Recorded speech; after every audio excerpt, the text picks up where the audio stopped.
Vous vous souvenez, la semaine dernière, on a vu qu'après avoir tout accompli sur terre, Jésus est monté au ciel. Il a été rappelé par Dieu le Père. Ça montrait qu'il est le Fils de Dieu, qu'il est Dieu.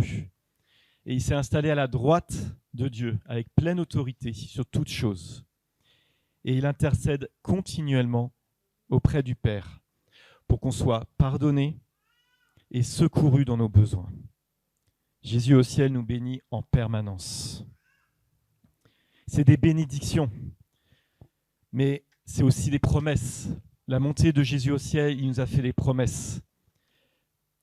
Je ne sais pas si quand quelqu'un s'en va, des fois il fait des promesses. Quand quelqu'un s'en va, il nous dit « Ne t'inquiète pas, je vais revenir ». Parfois, il y en a qui font des promesses en disant qu'il nous réserve une place chez lui si jamais on vient le visiter, qu'il pourra dormir chez nous, puis ça ne se fait jamais. Et parfois, il nous promet de garder contact, et puis on perd contact. Mais les promesses du Seigneur, elles sont certaines. Ce n'est pas des promesses en l'air, ce n'est pas des promesses d'êtres humains, c'est des vraies promesses. Et c'est pour ça que c'est important de s'appuyer sur ces promesses. Quand on doute, quand on a du mal, quand on a peur, on s'appuie sur les promesses de Dieu. Et c'est ce qu'on va voir ce matin, les promesses que Dieu a mises en place au moment de l'ascension. Mais vous recevrez une puissance. Amen. On va voir les promesses de Jésus ce matin par rapport à la montée au ciel. Et il y a la promesse évidemment de la Pentecôte. Donc on va prendre les dernières paroles de Jésus à son ascension. Actes chapitre 1, verset 6. Actes chapitre 1, verset 6. Ce sont les dernières paroles de Jésus à ses apôtres. Alors les apôtres réunis lui demandèrent « Seigneur, est-ce en ce temps que tu rétabliras le royaume d'Israël ?» Il leur répondit « Ce n'est pas à vous de connaître les temps ou les moments que le Père a fixés de sa propre autorité. Mais vous recevrez une puissance, le Saint-Esprit survenant sur vous, et vous serez mes témoins à Jérusalem, dans toute la Judée, dans la Samarie et jusqu'aux extrémités de la terre. » Et après avoir dit cela, il fut élevé pendant qu'ils le regardaient, et une nuée le déroba à leurs yeux. Et comme ils avaient les regards fixés vers le ciel pendant qu'ils s'en allaient, voici deux hommes vêtus de blanc leur apparurent et dirent « Hommes galiléens, pourquoi vous arrêtez-vous à regarder au ciel ? Ce Jésus qui a été enlevé du milieu de vous viendra de la même manière que vous l'avez vu allant au ciel. » Amen. Quand Jésus monte au ciel, ça pose la question de son absence. Pourquoi les disciples gardent les yeux fixés sur Jésus au ciel qui monte ? Mais il part, il s'en va, il n'est plus là. Pourquoi ? Quand va-t-il revenir ? Quand va-t-il revenir ? Pourquoi il part ? Que va-t-on devenir sans lui ? Alors il y a certains qui essayent de prédire la date du retour de Jésus. Quand aura lieu la fin du monde ? Il y en a eu des dates. Alors juste par hasard, j'ai tapé ça sur Google et je suis tombé sur la page Wikipédia de toutes les listes de prédictions de fin du monde qui ont eu lieu. Je les ai comptées, 131. Au moins 131 dates de fin du monde. Et parmi eux, il y avait des papes, il y avait des protestants évangéliques aussi, il y avait des témoins de Jéhovah, des mormons, il y avait même Christophe Colomb, il y avait même Isaac Newton, enfin plein de choses comme ça, beaucoup de choses. On se demande quand est-ce que Jésus va revenir. Personne ne peut prétendre savoir la date du retour de Jésus. Des fois, on a envie de savoir par peur, par fascination. Mais ce n'est pas nous qui savons quand est-ce qu'il va revenir. Certains même disent qu'il ne va pas revenir tout de suite parce qu'il y a encore beaucoup de travail à faire sur Terre. D'autres disent qu'il va pas tarder, qu'il va bientôt venir parce qu'on est dans un summum de souffrances, d'événements apocalyptiques. Mais ce que la Bible nous dit, c'est que c'est hors sujet de se poser cette question. C'est hors sujet. Ne vous posez pas, est-ce qu'il y a des conditions, pas de conditions ? On ne sait pas. Ne cherchez pas à savoir quand il reviendra et à quelles conditions. Toutes nos hypothèses vont tomber à l'eau, puisque Dieu a dit qu'il reviendrait comme un voleur, quand on ne s'y attend pas, d'une manière inattendue. Mais pourquoi je parle de ça ? Parce que la garantie qu'on a, c'est qu'il n'a pas abandonné son Église. Jésus n'a pas abandonné son Église. Son ascension il y a 2000 ans, c'est la promesse qu'il va revenir. Et lui, ce n'est pas une parole en l'air, c'est une vraie promesse. Il va revenir et c'est une espérance pour nous. Il va revenir de la même façon qu'il est parti, physiquement, visiblement, corporellement, à partir d'une nuée, et d'une manière inattendue, parce que je ne pense pas que les disciples s'attendaient à ce que Jésus s'en aille comme ça à ce moment-là. Ça a été imprévu. Pour nous, c'est une espérance qu'on ne fait pas tout en vain sur terre. Vous avez une espérance. Ce que vous faites sur terre, ce n'est pas en vain. C'est une espérance que nos épreuves vont avoir une fin. Parfois, les non-croyants se moquent un peu de ce qu'on dit ou de ce qu'on croit. Mais notre foi est solide et réelle par rapport à ça. C'est une motivation, vous savez, qui a fait courir Paul tout au long de sa vie, de rester fidèle jusqu'à son retour. L'ascension de Jésus, c'est une promesse de son retour et qu'on doit rester fidèle, attaché à la foi. C'est une promesse de vivre fidèlement. Et ça, c'est sa première promesse. Il y en a une deuxième. Parce que si Jésus est monté au ciel, il nous dit que c'est pour nous réserver une place au ciel. Que votre cœur ne se trouble point, Jean 14, verset 1. Que votre cœur ne se trouble point. Croyez en Dieu et croyez en moi. Il y a plusieurs demeures dans la maison de mon Père. Si cela n'était pas, je vous l'aurais dit. Je vais vous préparer une place, et lorsque je m'en serai allé, et que je vous aurai préparé une place, je reviendrai et je vous prendrai avec moi, afin que là où je suis, vous y soyez aussi. Est-ce que vous êtes déjà allé au cinéma ? Alors aujourd'hui, il y a quelque chose de formidable par rapport à de mon temps quand j'étais plus jeune, c'est qu'on peut réserver sa place à l'avance. De mon temps, entre guillemets, il y a 20 ans, on ne réservait pas sa place à l'avance. Donc il fallait arriver tôt pour avoir une bonne place. On n'était pas sûr d'avoir une place si on était en retard. On pouvait se retrouver bloqué si la salle était pleine. On n'était pas sûr. Alors qu'aujourd'hui, il suffit de réserver sur Internet et hop, j'ai ma place numérotée et je peux venir au dernier moment. Je suis sûr que ma place est réservée. Votre place, à partir du moment où vous croyez en Dieu, vous êtes né de nouveau, votre place est réservée au ciel. Il n'y a pas de doute. Vous avez une place réservée au ciel, numérotée. Numérotée, le Seigneur sait où est-ce que vous allez aller, comment vous allez y aller. Ne te trouble pas. Aie foi en moi, parce que tu as une place numérotée. C'est bien sûr une image, cette histoire de demeure. On ne sait pas comment ça va vraiment se passer. Je ne sais pas, on va quand même toujours avoir une activité au ciel. Mais soyons rassurés, parce que Jésus connaît chacun d'entre nous. Et le chemin qu'a emprunté Jésus, sa mort à la croix et sa résurrection, nous prépare une place. De ne pas être stressé, ne soyez pas angoissés par ça. Le ciel est un endroit qui peut accueillir des hommes comme Jésus, comme toi et moi, et comme Jésus. Comme Jésus est monté, ça veut dire que nous aussi, on peut monter, parce que Jésus était pleinement homme. Donc nous aussi, on peut monter et suivre le même chemin. Ça nous dit que notre avenir, ce n'est pas une impasse. Notre avenir, c'est le ciel. C'est un lieu immense, infini. Notre avenir, ce n'est pas une impasse bloquée. Ce n'est pas la mort, c'est la vie éternelle. Ce n'est pas la tristesse, notre avenir, c'est la joie. C'est la joie de l'esprit en moi. Au ciel, il n'y aura pas de problème d'argent. Sur terre, vous avez peut-être des problèmes d'argent, vous vous sentez bloqué. Au ciel, il n'y a plus d'argent. Il n'y a plus de ce problème d'argent. On peut dire, je pense que vous pouvez le dire, mon avenir est au ciel, car Jésus est au ciel. J'ai pas peur du futur. J'ai pas peur du futur. Parfois, on aimerait bien savoir la date du retour de Jésus. Mais déjà, rien que parce qu'on a envie d'être avec lui, on a envie de passer du temps avec lui de manière permanente, parce qu'on a des épreuves sur terre et qu'on a envie que les souffrances s'arrêtent. Les disciples ont posé la question, ils espéraient que Jésus allait revenir pour un royaume réel, terrestre, et ils demandaient quand est-ce que ça allait arriver pour Israël. C'est l'attente d'un Messie guerrier, chef d'armée, victorieux. Et Jésus, il coupe court à cette attente. Parce que le risque quand on attend quelque chose, c'est de ne faire plus que ça. Quand on attend quelque chose, on ne fait pas autre chose. On est dans la patience de l'attente.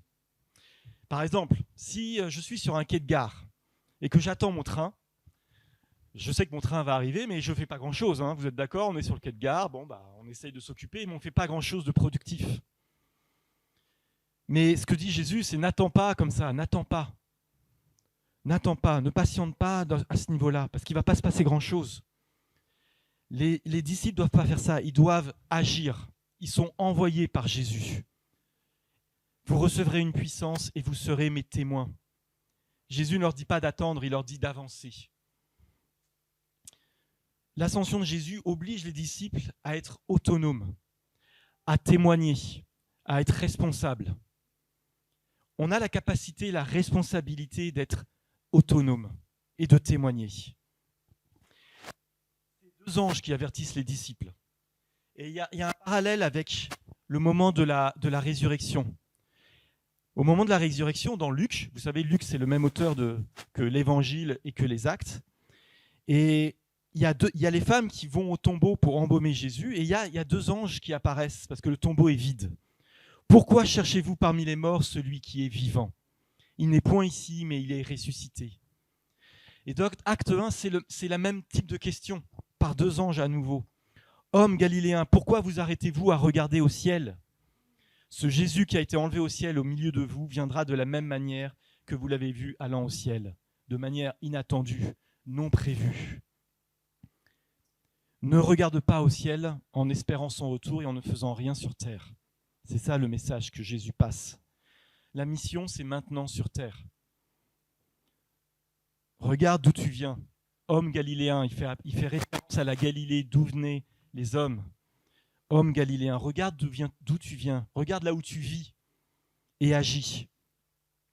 Jésus qui part, c'est nous qui sommes obligés d'être autonomes. Les disciples, quand ils étaient avec Jésus pendant les 3 ans de ministère, je pense qu'ils étaient en mode confiance, en mode sécure. C'était Jésus qui s'occupait de tout. Alors certes, il leur a donné des fois des responsabilités, mais s'il y avait les pharisiens qui venaient les attaquer, c'est Jésus qui répondait. S'il y avait un problème d'impôt, de taxes à donner à César, c'est Jésus qui récupérait un poisson et qui sortait une pièce pour payer César. C'est Jésus qui s'occupait de tout en direct. Les disciples voyaient l'action de Dieu en direct.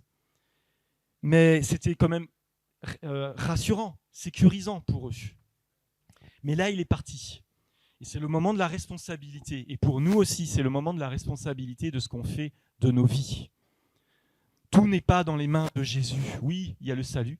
Oui, il va y avoir le Saint-Esprit. Mais on a une responsabilité d'agir et de témoigner. Ne regarde pas qu'au ciel. Regarde aussi sur terre. Il y a une image de... Quand j'ai pris des cours de conduite, vous savez, vous apprenez à conduire une voiture. Et le moniteur, il m'a dit quelque chose que j'ai bien retenu. C'est que notre regard, il faut toujours qu'il soit à 2 endroits. Il ne peut pas être que à un endroit ou que à un autre. Il faut toujours qu'il soit au loin pour prévoir et anticiper ce qui va se passer. Et toujours au près pour voir où tu conduis, où est-ce que tu vas, les incidents qui pourraient y arriver, etc. Toujours 2 regards. Toujours le regard au ciel, on a l'espérance, mais toujours le regard sur terre pour agir, pour savoir où on va, éviter les problèmes, les accidents, etc. Anticiper et en même temps agir maintenant. C'est nous qui sommes face aux situations maintenant. C'est plus Jésus qui va agir, c'est nous qui devons répondre aux questions des gens quand ils viennent nous voir. C'est nous qui devons répondre aux attaques. C'est nous qui aidons les gens qui appellent au secours. C'est nous qui allons prier pour eux. C'est plus Jésus qui fait tout. Et cette absence de Jésus, elle est bonne pour nous finalement, parce que ça nous permet de nous responsabiliser, de grandir, de croître, d'être adulte et pas juste un enfant. L'enfant, il est en mode sécurisé, il y a les parents qui font tout. Il y a beaucoup de choses en tout cas. Soyons des adultes quant au témoignage, quant à l'action à faire, quant à la vie de chrétien. Quand on perd un parent, quand on perd un père, une mère, on perd une sécurité. Même quand on est adulte, il y a quelque chose qui se passe, on perd quelque chose. Mais dans le deuil, dans l'épreuve, on va apprendre à aller au-delà, à passer. On est obligé de passer pour ne pas rester au même endroit. Donc l'ascension de Jésus, c'est couper le cordon. Coupons le cordon avec Jésus aussi. Nous sommes dépendants de lui, mais on va avancer avec lui. Ce n'est pas Jésus qui va faire tout le job à notre place. Il compte sur nous pour agir. Il nous rend participants. Il nous fait confiance. Et ce n'est pas une question de talent, de conditions sociales ou même de ministère. Ce n'est pas le pasteur qui va tout faire à notre place. C'est chacun d'entre nous. On a la pierre à apporter à l'édifice. Jésus nous appelle à contribuer et de ne pas rester isolés. De ne pas rester isolés, les yeux fixés sur le ciel tout le temps. Il nous envoie dans le monde. Alors il nous promet son retour. Il nous prépare une place et il nous envoie. Mais avant de partir, il a dit à ses disciples d'attendre la venue du Saint-Esprit. Il y a 10 jours qui séparent le moment où Jésus monte au ciel et où la Pentecôte arrive. La Pentecôte, c'est une fête juive, initialement. C'était pour la récolte des moissons. C'était pour célébrer, pour reconnaître, être reconnaissant envers Dieu. C'est une fête de joie. Et c'est aussi une célébration de l'alliance que Dieu a faite avec son peuple dans le Sinaï, quand il a donné les tables de la loi. La Pentecôte, c'est aussi ça, c'est se rappeler cette alliance qui a eu lieu avec Moïse, et les tables de la loi qui ont été données. Et Dieu a décidé d'envoyer son esprit pendant cette fête. Ce n'est pas un hasard. C'est comme un symbole de la nouvelle alliance qu'on a avec Jésus, avec Dieu. La nouvelle alliance. La loi qui était gravée sur des tables de pierre devient une loi qui est gravée dans notre cœur, par le Saint-Esprit. Et Jésus nous dit, dans Jean 16, « Cependant, je vous dis la vérité. Il vous est avantageux que je m'en aille. Car si je ne m'en vais pas, le Consolateur, le Saint-Esprit, ne viendra pas vers vous. Mais si je m'en vais, je vous l'enverrai. » Et c'est une question que je me suis posée, mais pourquoi fallait-il que Jésus s'en aille pour que le Saint-Esprit soit déversé ? Pourquoi Jésus ne pouvait pas être encore là pour que le Saint-Esprit soit déversé comme un baptême, comme une immersion, pleinement, comme des langues de feu ? Pourquoi ? Alors on a une première réponse dans le discours de Pierre à la Pentecôte. Pour ceux peut-être qui ne le savent pas, donc le moment de la Pentecôte, les disciples et les apôtres sont rassemblés, environ 120 disciples rassemblés, et ils reçoivent le Saint-Esprit comme des langues de feu, comme un baptême du Saint-Esprit. Et ils se mettent à parler en langue. Et il y a une foule qui vient et qui se pose des questions, mais qu'est-ce qui se passe ? Que se passe-t-il ? Et Pierre va tenir un discours. Et dans ce discours, il va dire dans Acte 2, verset 33, il va parler de Jésus et il dit « Élevé par la droite de Dieu, Jésus a reçu du Père le Saint-Esprit, qui avait été promis, et il l'a répandu comme vous le voyez et l'entendez. » Il fallait que Jésus soit au ciel pour recevoir le Saint-Esprit de la part de Dieu le Père, pour nous le transmettre à nouveau. Jésus qui a retrouvé sa pleine divinité au ciel a toute la puissance, toute la légitimité pour envoyer le Saint-Esprit sur quiconque lui demande. Et au moment où Jésus est le Fils de Dieu, où on croit que Jésus est le Fils de Dieu, notre esprit est renouvelé par le Saint-Esprit. Il est transformé, c'est la nouvelle naissance. Je ne sais pas si on se rend compte que l'esprit qui est en nous est l'esprit de Dieu. C'est le même esprit de Dieu qui est là. Je ne sais pas si on peut se rendre compte, et même si on pourra se rendre compte toute notre vie, que le même esprit qui est en Dieu est en nous. C'est le même esprit, c'est la même puissance de l'esprit. L'esprit de Dieu. Et ça change tout dans notre cœur. Je n'étais pas chrétien et j'ai commencé à fréquenter Florence. Et j'ai rencontré ses parents. Vous les connaissez, c'est Can et Sylvie, pour ceux qui les ont déjà vus, qui sont déjà venus ici. Et puis à ce moment-là, j'étais pas chrétien. Et Sylvie m'a dit, après coup, que quand elle m'avait rencontré, elle était un peu troublée parce qu'elle voyait mon regard très triste. Elle voyait mon regard triste. Et puis, j'ai fait une rencontre avec Jésus. J'ai donné ma vie à Jésus.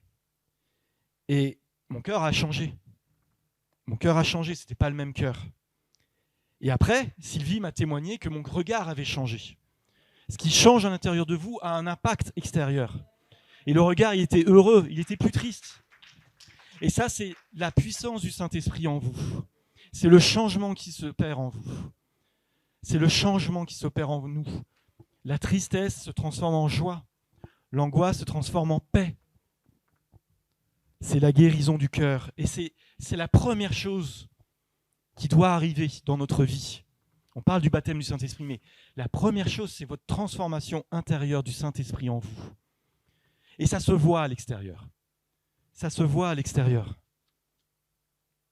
Est-ce qu'on réalise vraiment qu'on a en permanence l'Esprit de Dieu en nous? Et est-ce que ça ne mérite pas de l'amour, du respect, de l'adoration pour cet Esprit en nous? Et de marcher dans la sanctification, de faire attention à notre marche avec lui. On a l'Esprit de vérité en nous, l'Esprit qui connaît toute vérité. Pas la peine de lui cacher quelque chose.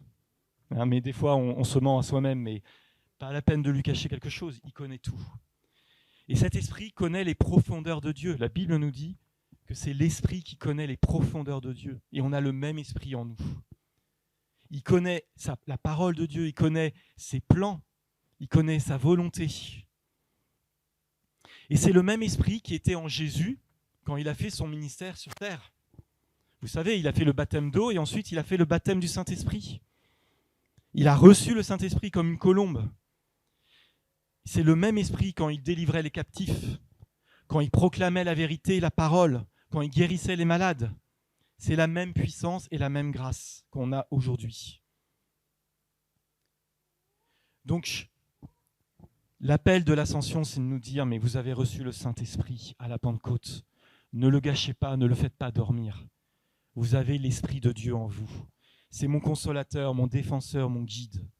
C'est la voix qui est au fond de moi et qui change mon cœur. Et si vous avez quelque chose en vous qui reste, si vous vous dites, il y a encore quelque chose là, ça ne va pas, Saint-Esprit, guéris-moi. Saint-Esprit, change mon cœur. C'est possible et c'est une promesse. Aussi sûre que Jésus va revenir. Vous croyez que Jésus va revenir? Alors croyez que Jésus peut changer votre cœur et guérir des choses. Et une deuxième réponse de pourquoi Jésus devait monter au ciel pour envoyer le Saint-Esprit. Ma deuxième réponse, elle est très pratique, c'est que Jésus sur terre, il ne pouvait pas être partout à la fois. Il ne pouvait pas être partout à la fois. On le voit même après la résurrection. Certes, son corps était glorifié, il était différent son corps, parce qu'il pouvait traverser les murs, il est apparu comme ça. Mais il était encore qu'à un endroit, puis un autre endroit. Il n'était pas en même temps à Jérusalem et à Capernaum, ou à Nazareth, ou à Bethléem. Il n'était pas à Paris ou à Villejuif. Est-ce que Jésus, en tant qu'homme, avait visité Villejuif? Mais nous, par contre, on y est. Vous y êtes, vous y êtes pas. On y est à Villejuif. Alors l'Esprit de Dieu est à Villejuif, parce qu'il est en nous. L'Esprit de Dieu est à Paris, l'Esprit de Dieu est là. On y est. Jésus est parti pour laisser toute la place au Saint-Esprit en chacun d'entre nous. Le Saint-Esprit est pour chaque croyant, en chaque croyant, dans chaque croyant. Et en montant au ciel, Jésus permet à son esprit d'être partout où se trouve un chrétien. Par exemple, au travail. Si vous êtes au travail, l'Esprit de Dieu est là. Peut-être que des fois, il y a des oppositions. Peut-être qu'il faut prier. Peut-être qu'il faut... Mais si vous êtes là, c'est qu'il y a la présence de Dieu. Et elle demande qu'à se rependre. Il se trouve que vendredi matin, je priais et je demandais à Dieu, mais j'aimerais bien plus témoigner à mon travail. Parce que j'avais du mal. Je voyais pas d'ouverture. Il n'y avait jamais de choses à apprendre. Alors oui, certains d'entre eux savent que je suis pasteur. Il n'y a pas de problème, on témoigne, mais il n'y avait pas ça me désolait de ne pas trouver d'ouverture. Et le midi même, sans que je sache pourquoi, c'est venu tout seul. On s'est mis à avoir une discussion. Alors c'est parti de la théorie de l'évolution. L'évolution, est-ce que c'est encore valable ou pas, etc. Mais ça a fini par parler de Dieu. Est-ce que c'était une musulmane qui parlait de ça? Et elle se posait des questions sur Dieu par rapport à l'évolution. Donc ça a été une ouverture pour parler de Dieu.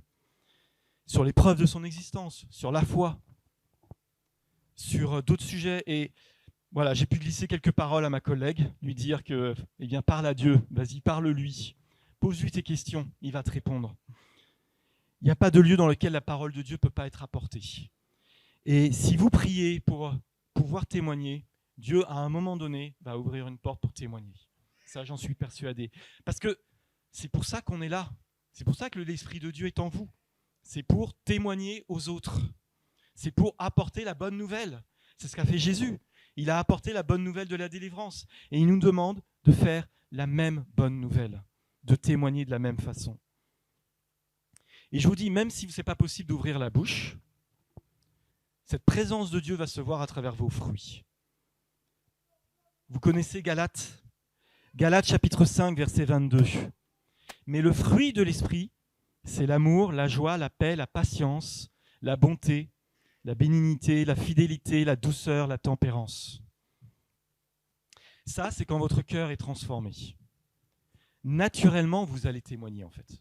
Parce que si vous avez les fruits de l'esprit en vous, que vous aimez, que vous avez la joie, la paix, même dans les épreuves, ça n'empêche pas les épreuves, mais si vous avez la paix dans les épreuves, si vous avez la patience, la bonté, la douceur, la tempérance, le contrôle de vous-même, vous savez que vous portez un témoignage. Vous savez que quelqu'un est rempli de l'esprit lorsqu'il a ses fruits. C'est la Bible qui nous le dit. Ce n'est pas les miracles qui nous disent ça. Ce n'est pas parce que le démon il fait des choses aussi. Ce qui vraiment est une preuve du Saint-Esprit en vous, c'est un cœur transformé avec des fruits, avec ces fruits qui viennent naturellement parce que vous avez un cœur transformé. Non pas la force, mais la douceur.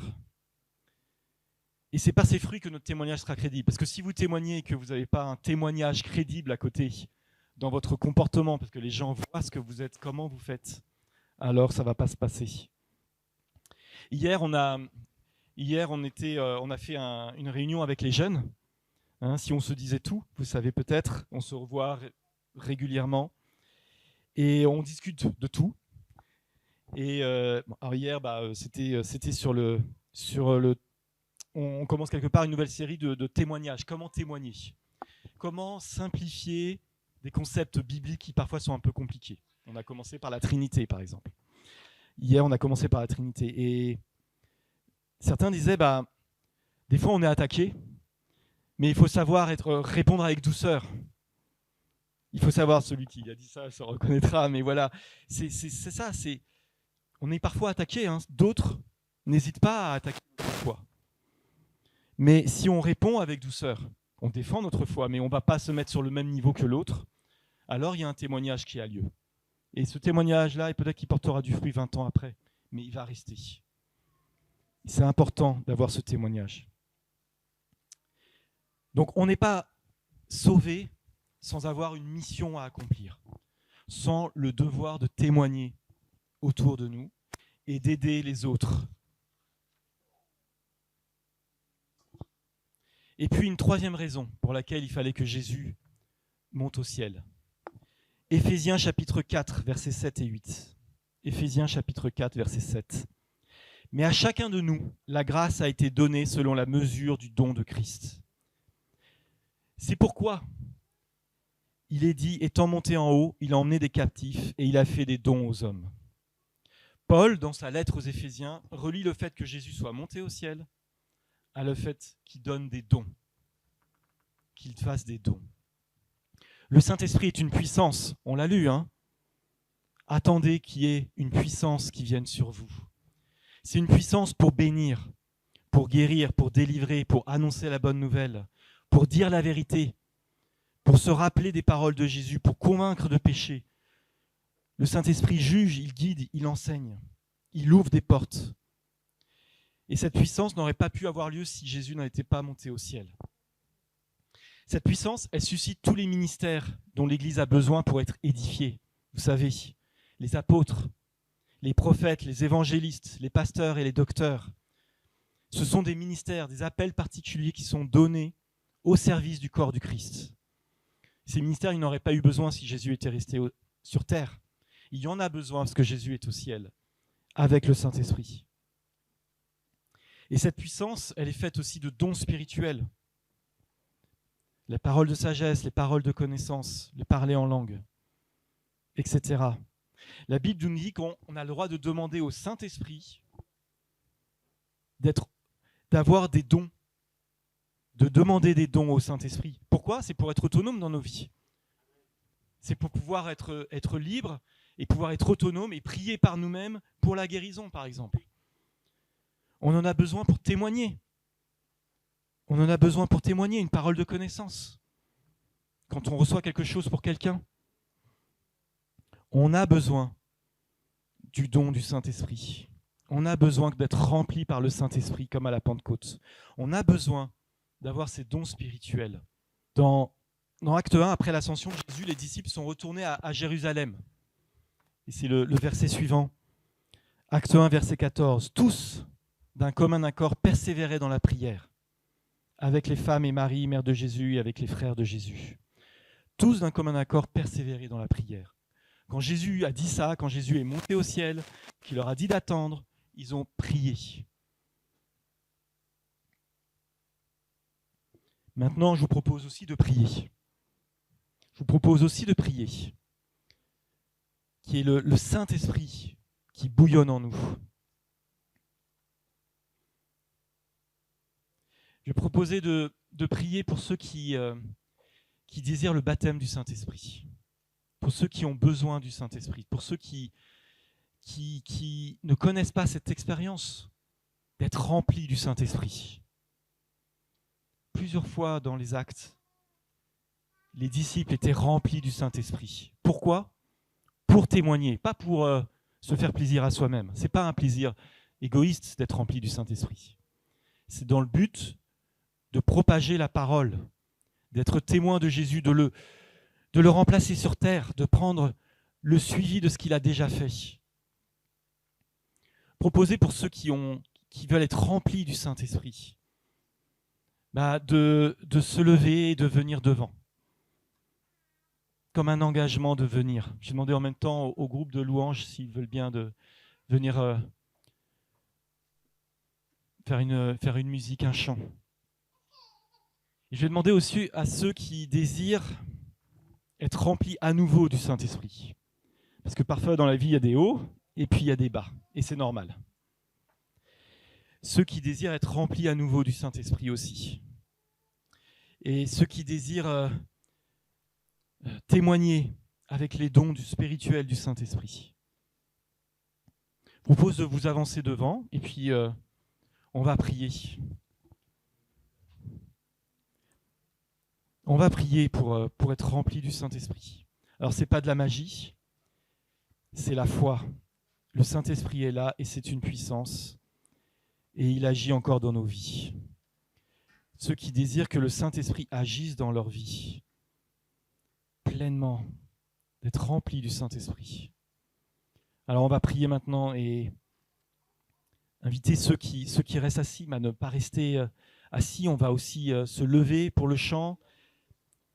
Et dire merci pour le Saint-Esprit et prier pour ceux qui désirent le Saint-Esprit, d'être là en prière. Parce que tous unis d'un commun accord, priaient. Tous unis d'un commun accord, priaient.